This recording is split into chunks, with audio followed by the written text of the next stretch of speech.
फुटणारी दही कढी आपण बनवणार आहोत। त्यासाठी हे साहित्य आहे: जिरे, मोहरी, हळद, कोथिंबीर चिरून घेतलेली आहे, कढीपत्ता आणि हिरवी मिरची आणि 2 लसणाच्या पाकळ्या ह्या वाटून घेतलेल्या आहेत, तेल आणि चवीप्रमाणे मीठ।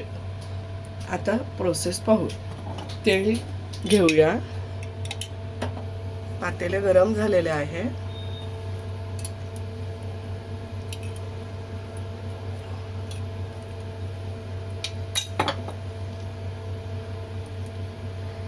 जिरे टाकूया।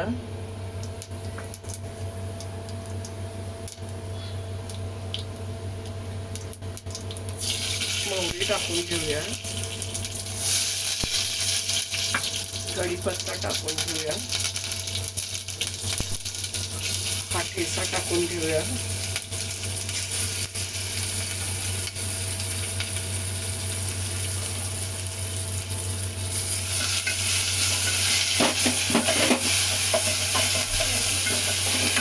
चांगलं परतवूया। त्यानंतर कोथिंबीर टाकून घेऊया।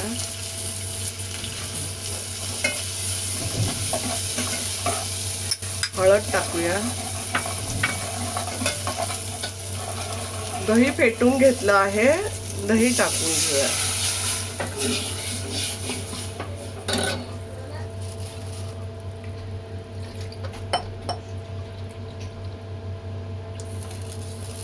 आपल्याला किती पातळ हवी आहे हे आपल्यावर आहे। थोडी घट्टसर आम्हाला पाहिजे म्हणून आम्ही घट्ट केलेली आहे। चवीप्रमाणे मीठ टाकून घेऊया।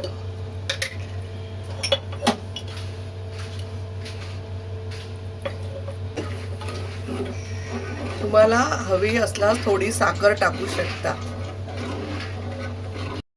आता आपली कढी तयार झालेली आहे। उकळी न येता कड आल्यानंतर काढून टाकायची आहे। कढी फुटणार नाही। आता झालेली आहे, कड आलेला आहे। आपण सर्व करून घेऊया। आता आपण कढी सर्व करून घेतलेली आहे। मस्त खा, स्वस्त रहा, आनंदी रहा। धन्यवाद।